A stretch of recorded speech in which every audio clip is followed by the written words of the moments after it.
లోకా సమస్తా సుఖినో భవంతు, సర్వే జన సుఖినో భవంతు. దైవం ఎక్కడ?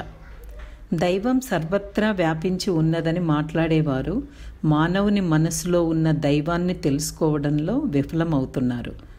దైవం వ్యక్తుల మనస్సులలో విడివిడిగా కాకుండా సమిష్టిగా ఉన్నది. ఉక్కిరి బిక్కిరి చేసే కోరికలు, దురాశ, మోహము వలన దైవం ఎక్కడో ఉన్నట్లు మన మనస్సులలో లేనట్లు అనిపిస్తుంది. దురాశ, అపరిమితమైన కోరికలు దైవాన్ని మనస్సు కందనంత దూరంలో ఉంచుతున్నాయి.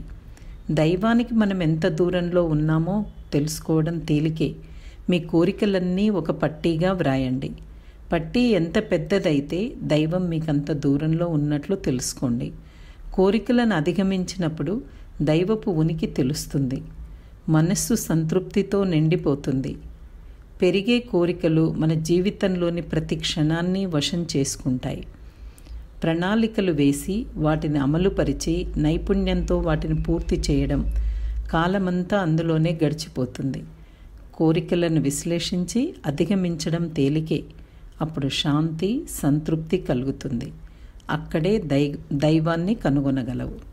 తత్వజ్ఞాని వేదాద్రి మహర్షి.